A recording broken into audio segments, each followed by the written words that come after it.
understand the economy, you have to understand human nature. This podcast is powered by Acast. Bonjour tout le monde. Nous serons parler exclusivement, Jean Davis, sur les problèmes fiscaux de pays qui s'appelle la Belle France. Le Belle France. Ça va, Mr. McWilliams? Bon, je suis très, très bien. Je suis très bien. Mais I am in France, John. I am in Ronan O'Gara country. Ronan O'Gara country, the Île de Ré, a most beautiful, beautiful part of France. Yeah, O'Gara apparently lives just up the road. It can only be described as the French Hamptons. You know, it's like a French Martha's Vineyard. Quite shabby chic, but very, very, very, very sophisticated. And what a time to be in France, John. Why? Because France is about to lose its government. And in great French fashion, there is a national strike on the 10th of September. Yeah. Everything closes down. And one of the most bizarre things about France, so they love a strike and a march. They love a strike. They love a march. All that stuff. They really do. I mean, they really, really do. Listener, we're going to be talking about France today because the question on everybody's lips in the corridors of power in Brussels is whether or not France might be a large Greece in the heart of the European Union. And by that, I mean a country that could increasingly go bust because the numbers are extraordinary. The debt numbers, the fiscal numbers, the trajectory, but also, John, against the background of an increasingly ungovernable country. Yeah. And I just want to make the point, I was cycling yesterday here, right? Okay. And I was looking around at this country, right? These little villages, they're so beautiful. I mean, it's as if the French people live in paradise, but they've convinced themselves they live in hell. How do you mean? It's a most beautifully sophisticated, high culture, high welfare, high income country. Yeah. Yet people here, they retire at about 50. They live till they're about 90. They're all these fit pensioners walking around the place, cycling around the place, eating oysters and white wine and all sorts of things. They live in a paradise. They're doing something right. But they've managed to convince themselves that they live in some sort of, to use the American expression, the Trump expression, some sort of shithole country. Yeah. So I don't know what going on strike and shouting and roaring and reducing the government to ineptitude is going to actually do for them. Because if you walk around here and you travel a little bit, you think, you know what?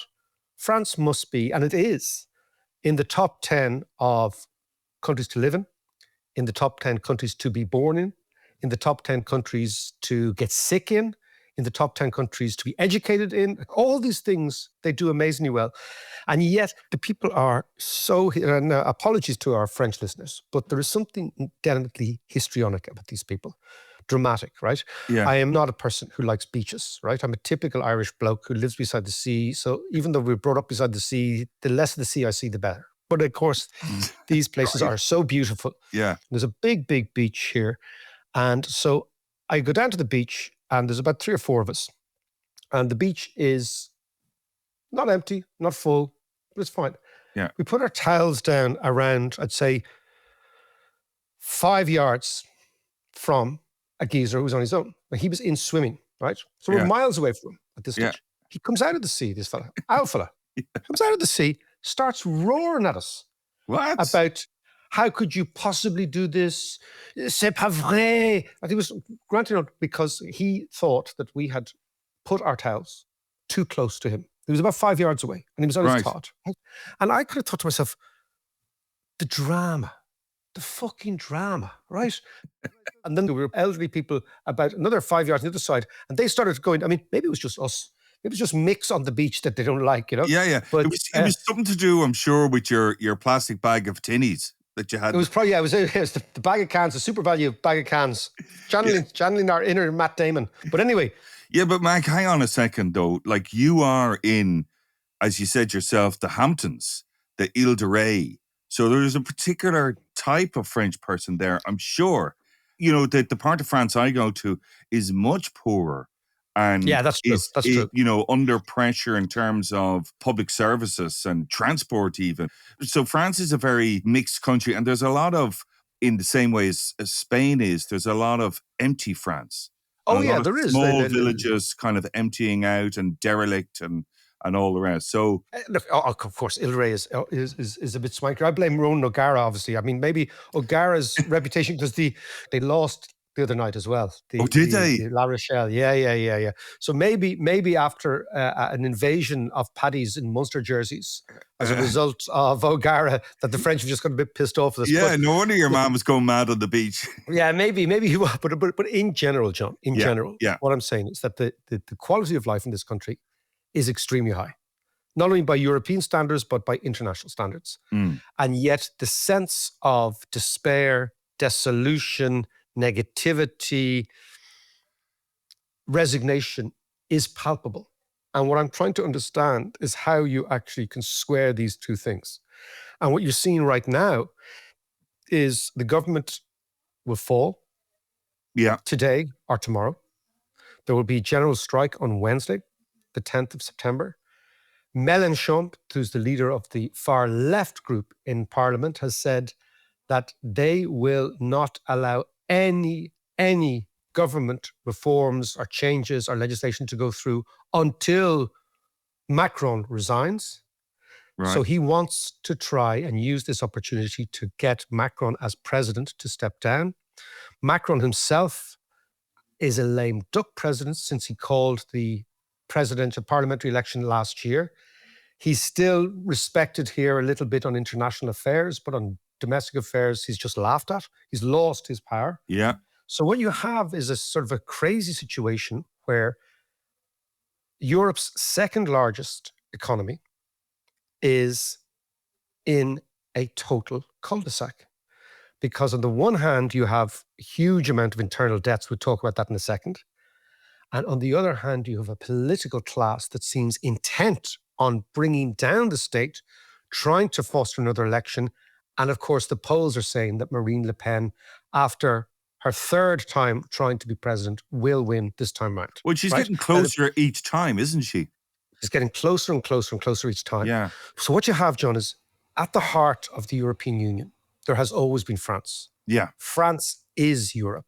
France and Germany's alliance is what makes the European Union tick. France is the big country.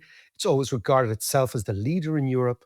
And what we're looking at now is the interest rates that the French government has to pay on its debt is now higher than the interest rate that the Greek government has to pay on its debt.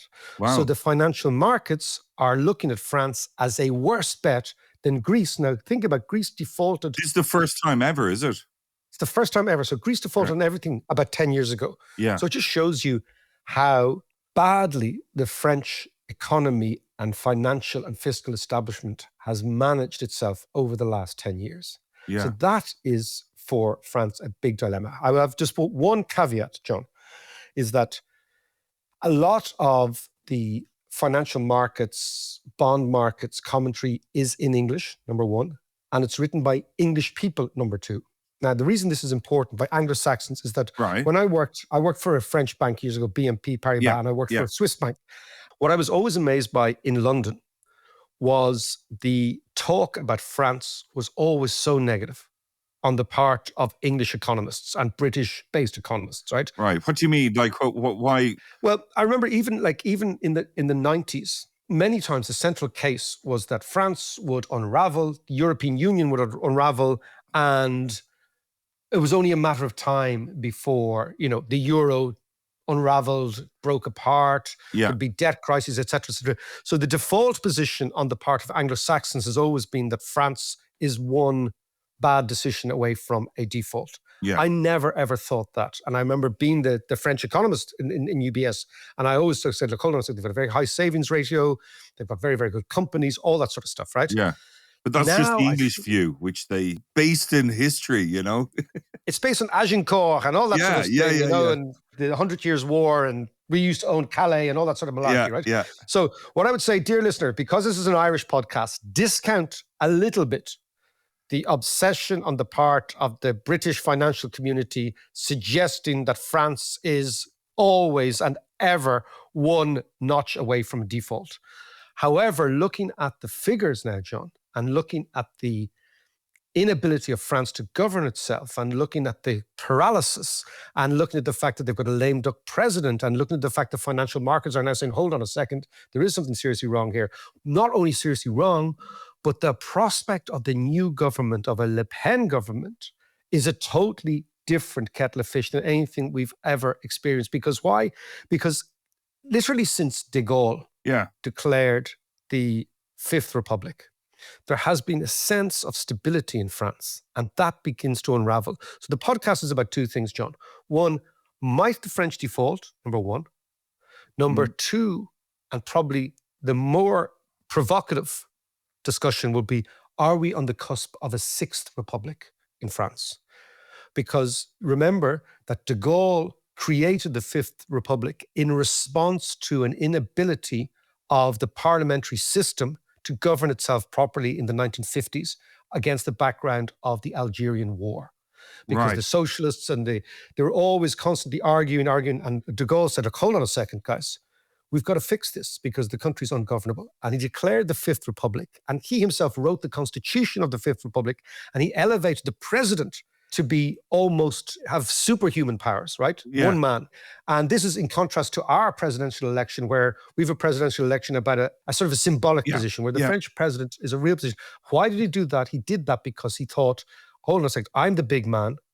I'm the hero of the Second World War. I'm the leader of free France, and only I can sort this thing out. So I'm just thinking, might we get a very Trump-like, isn't he? He was very, very, but he was, unlike Trump, he wasn't a draft dodger. He was a real thing. He was a real soldier to go. Although they did scarp her very quickly, but that's, maybe we won't talk about that. But so what I'm saying is France ungovernable now? If it is ungovernable, will you get a Le Pen presidency? And will a Le Pen presidency change the nature of the presidency and declare a sixth republic, which could completely and utterly upend the entire system?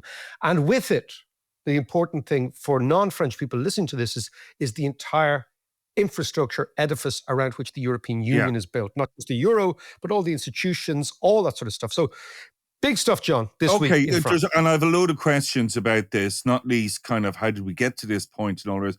But can I just stick with the possibility of declaring a sixth republic? What does that actually mean, and what does it entail? Is that like just rewriting a constitution? And surely that's a democratic process as well. So France has had, as we said, has had 5 republics since the French Revolution. Yeah. And at every stage, when there's a massive crisis, the French are, and I think it's important, and they are big enough to change their constitution, say, this is not working. I happen to think that Ireland should declare a second republic, by the way, because I think there's lots of things that don't work in Ireland at the moment, and the way in which legislation works and property and la la la. But anyway, that's a different question. Yeah. So what it would mean would be the new president, in this case maybe Le Pen, would declare the Fifth Republic dead and would begin the process of rewriting the constitution.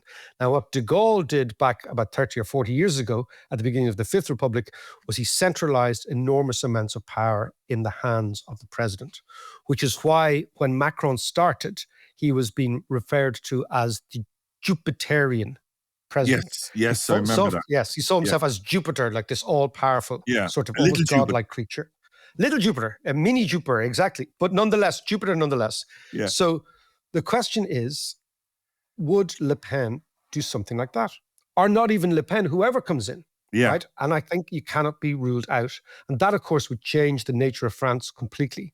Well, what's the process in that? Is you just declare it and you force it through, or? No, there'd be a referendum. And of course, you know from the referendums on, for example, Brexit, how weird referendums can go. Yeah. So up the sleeve of the French president is the right to declare a referenda on the constitution.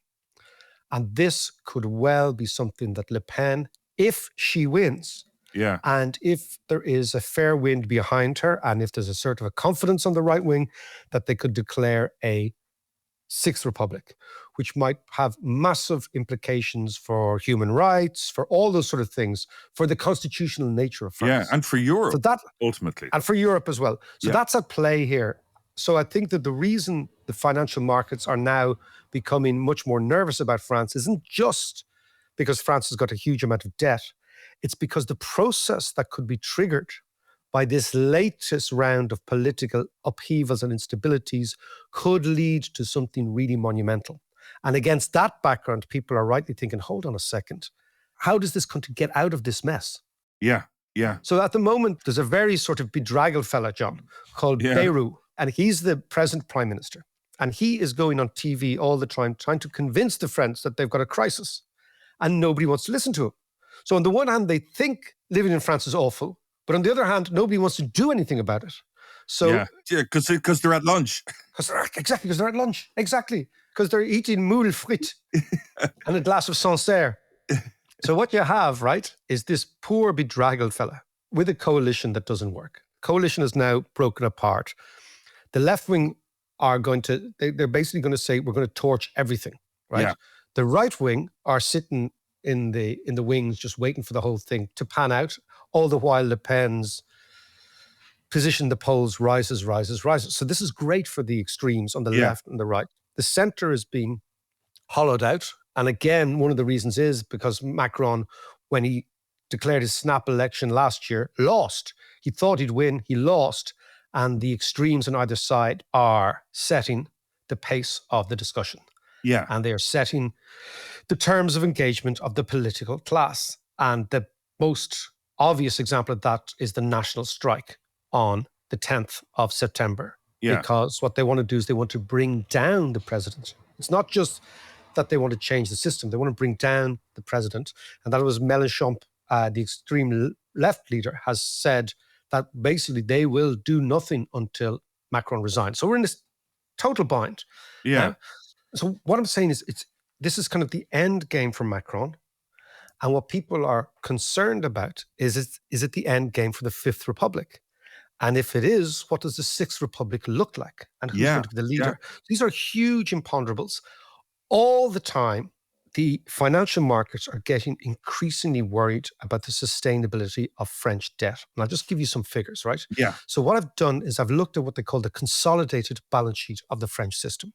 So typically what happens is people just look at the debt GDP ratio, the government central deficit, right? Mm-hmm. But because in the French case, there's never really been any privatization of national utilities or any material privatization. Right. What you have is a huge amount of sort of semi-state bodies. The biggest one people will know is the SNCF, which is the train system with the TGVs and the metros and all those sort of things, right?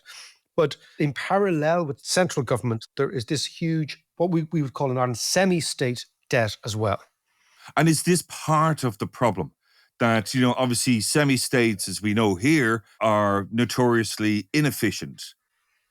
They're inefficient, but for the debt system, I think the interesting thing is that the French transport system is good, is really, really good. One of the reasons a lot of the French infrastructure is superior to everybody else is because it is nationalized and they have had lots of investment. Right? Yeah. Because what happens when you privatize a utility, as you see in the United Kingdom, usually what happens is shareholders just come and actually hollow out the utility and take all the profits. So, part of the French success is the very success of their big national champions. And they're very proud of that too.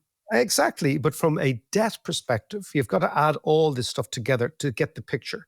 And the reason is the following. It says Hemingway was said, right? How did you go bust, Mr. Hemingway? Ernest Hemingway was probably the most successful novelist of his generation. And reporters couldn't understand how he went bust, right? And they asked him, and he replied, how did I go bust? He said, at first, quite slowly, and then very, very quickly. And that is how countries go bust. That's how people go bust. And why is it? It's because the beginning of the process, all the creditors are individually hoping that they'll get paid, right? And the debtor is kind of moving money from A to B, trying to plug holes in the balance sheet. And this can go on for a while. It's kind of excruciating, this process of gradually going bust. But then what happens is the debtors, the creditors, begin to talk to each other. And they realize that they're all on the hook. And then they come after the debtor all at the same time.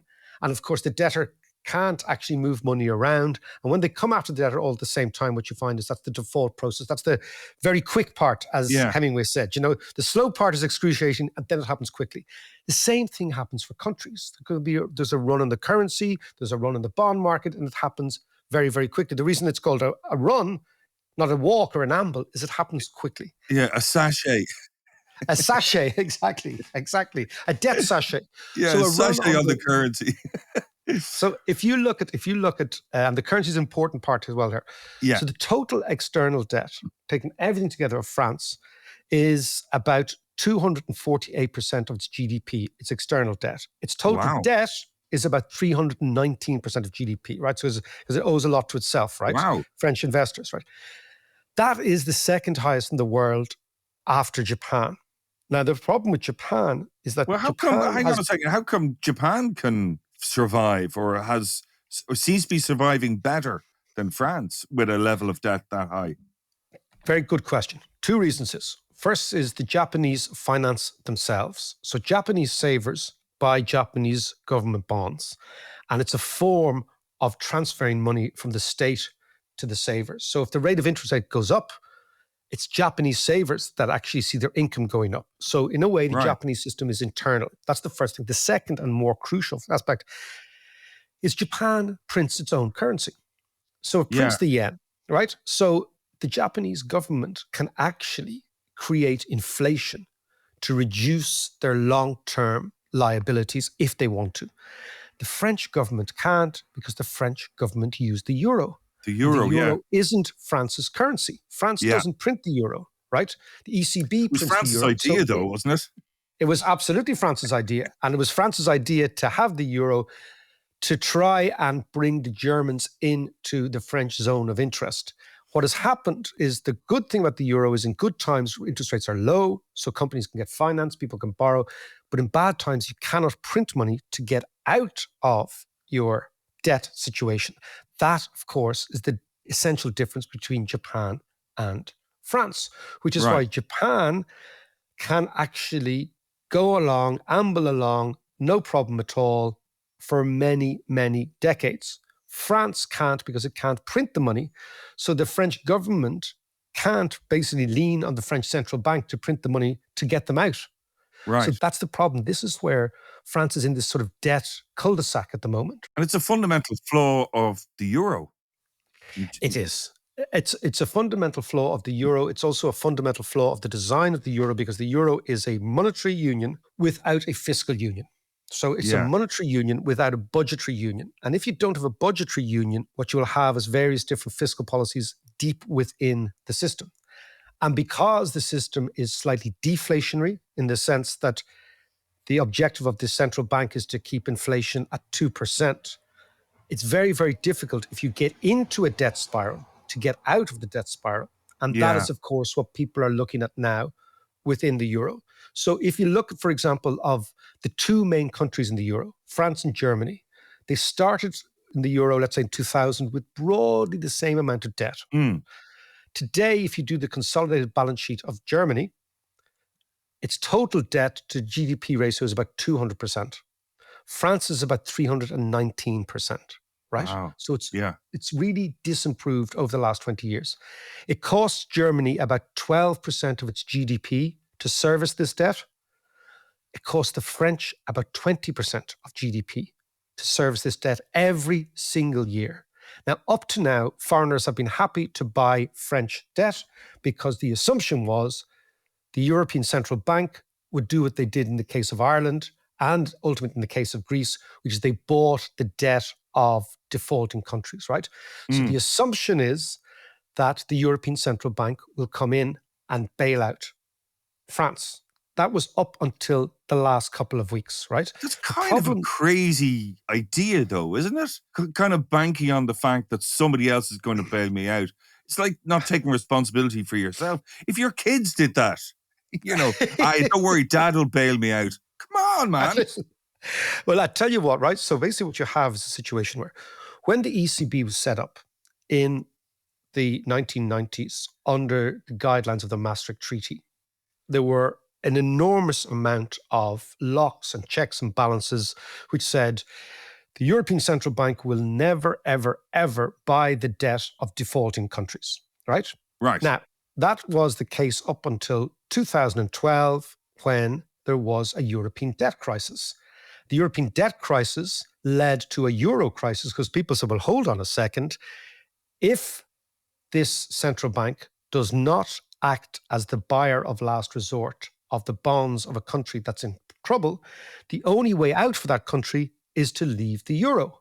And Mario Draghi came in and looked the markets in the eyes and said, I will do whatever it takes to save the euro. In order to do that, he had to change all his own regulations about what the central bank could and could not do. Now, the fascinating thing about central bankers, and I've always said this, is central bankers actually don't care about money. And by that I mean, it's not that they don't care about money. Money is not an object for them because the central bank prints the currency. And as a result of that, it can just print the currency, buy the bonds, put the bonds into a big skip and not worry about them for another generation, right? This is what, again, is the magic of central banking, that central banking can actually magic up money out of nowhere. Yeah. Up until now, there has been, and this is the critical part of the story here, has been an assumption that the European Central Bank will bail out France, even though it's really, really big. It'll be the buyer of last resort. It will send a sign to investors, look, don't worry about this. We have this, right? We've got this, right? But the assumption was that the government that was in place in Paris at a time when the debt crisis was unfolding would be a government that was broadly in line with the European Union, which has always been the case since the Treaty of Rome in 1957, John, which is the start of the European Union. That the government in Paris would be central to and would be aligned with the European Union. Yeah. What happens if Miss Le Pen gets into power? Miss Le Pen and the far left are sovereigntist, devolutionist governments. They want more independence, less Europe, more sovereignty. So the assumption that the Bank of Europe will bail out a government that is explicitly anti-European begins to unravel. Because the assumption was always that they'd bail out the French or the Irish or the Spaniards because it was all part of the long process of European integration. We were all going to become a single market, more integrated, etc. And this, I suppose, is what's really spooking people, is that what happens if the ECB decides, well, you know what? Marine Le Pen's policies are not aligned with us. She is explicitly anti-European, and I'm not sure we will bail her out. So that is the key difference, John. And that's what people are looking at. Okay, let's explore that a little bit more and the possibility of a wider crisis in Europe after a bit of this.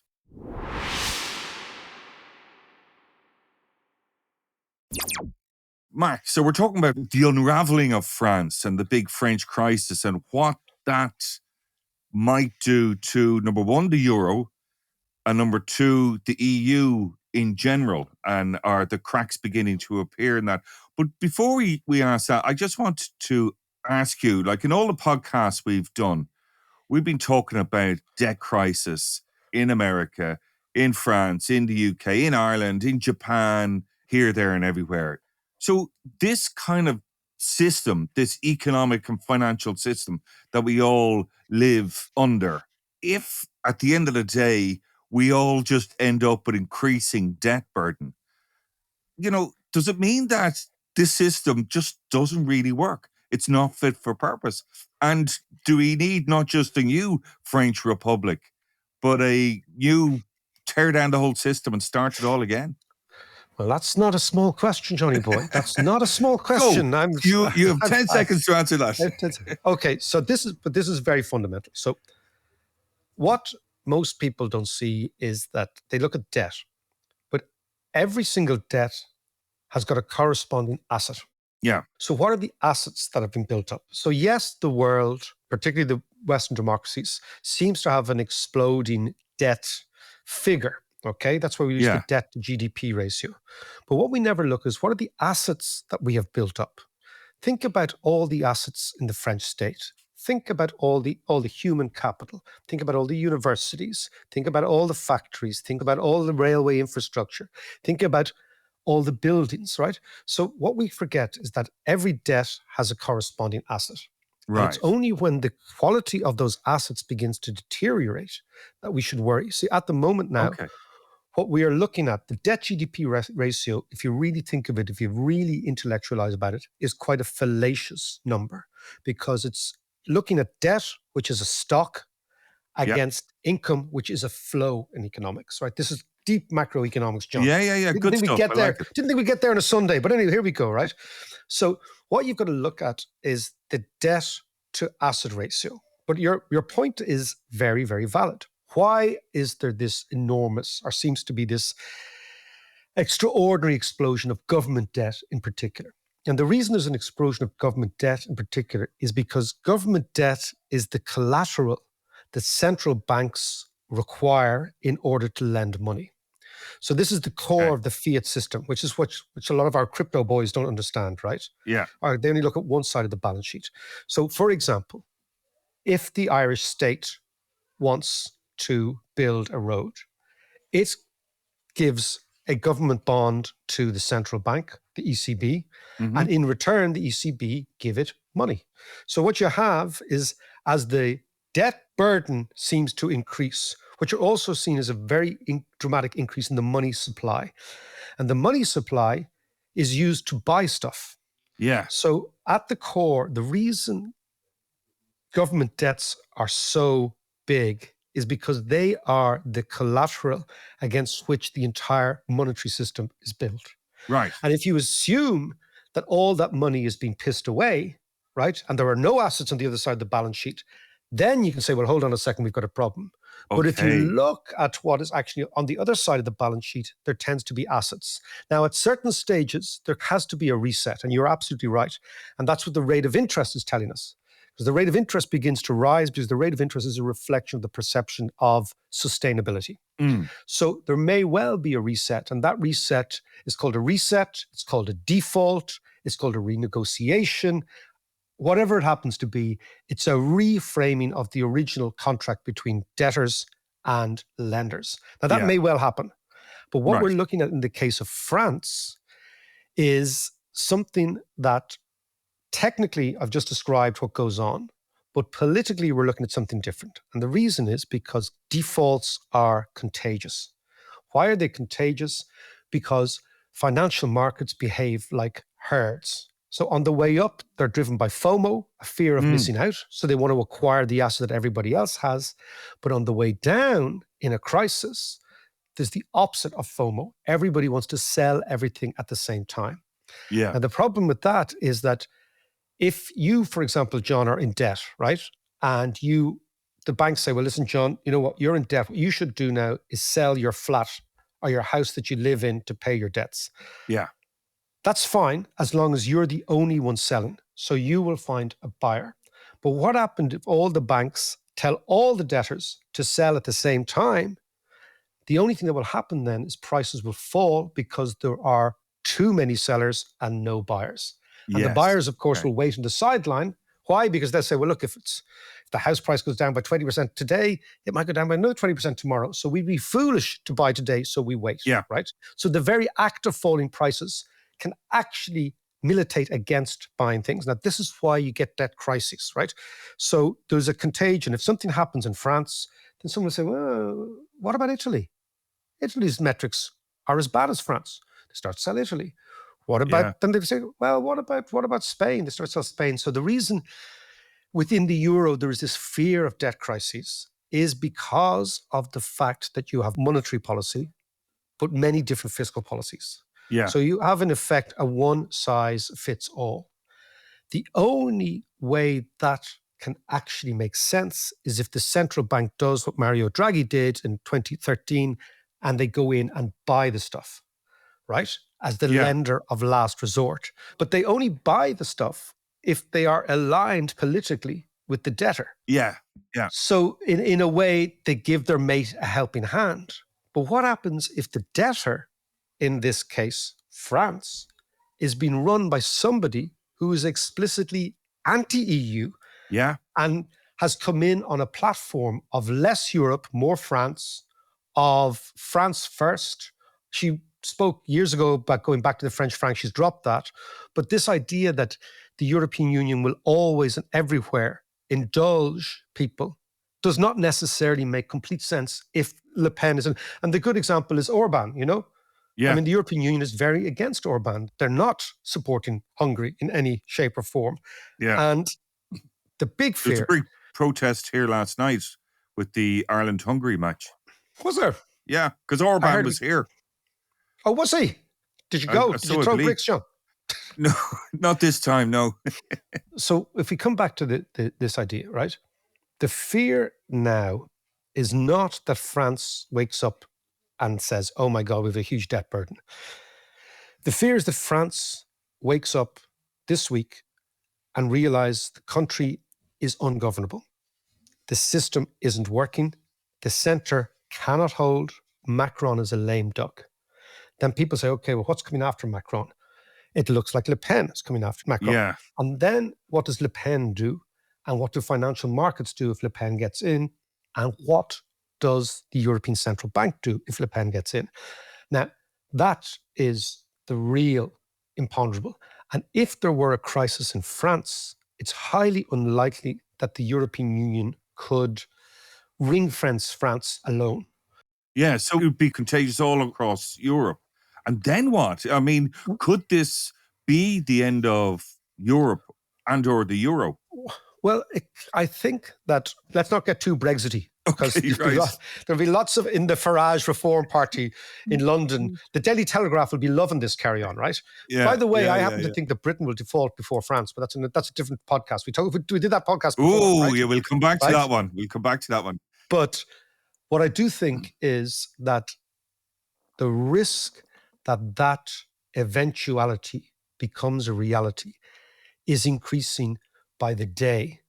And ironically, the very country that used to be the most stable, dependable European country, France, committed to the project, could well be the weakest link in the chain. And that is something that happened once. John, I'll give you a little bit of history. In 1980, there was a policy called the Francfort, which was Mitterrand did a massive U-turn. Mitterrand comes in as a socialist president in France, bulldozes through all these social reforms, which is now why the French retire at 52, right? That was all Mitterrand's fault. The financial markets said, we don't agree with you. Money left France. There was massive capital flight out of France, and Mitterrand did a U-turn in 1980. And since 1980, France has been subservient to Germany in economic policy. Right. If this changes, what we're talking about is, in effect, 50 years of European history unraveling in 50 days. And that is the key risk. And that's why France this week is the center of the financial world, which is why we're doing a podcast on it, John. Yeah. I have another theory, by the way. What's your theory? Go for it. The theory is that France started going downhill when they stopped drinking wine in the quantities that they used to. It's a good job we're here then. Just pushing it back up. Yeah, but seriously, red wine consumption in France is down about 90% since the 1970s. Did you know that? Well, let us come back. In fact, John, you know what we might do? We might come back to France on Thursday from a different angle. But we might come back to France because this is a crucially important story and it happens once in a generation, and it's happening right now.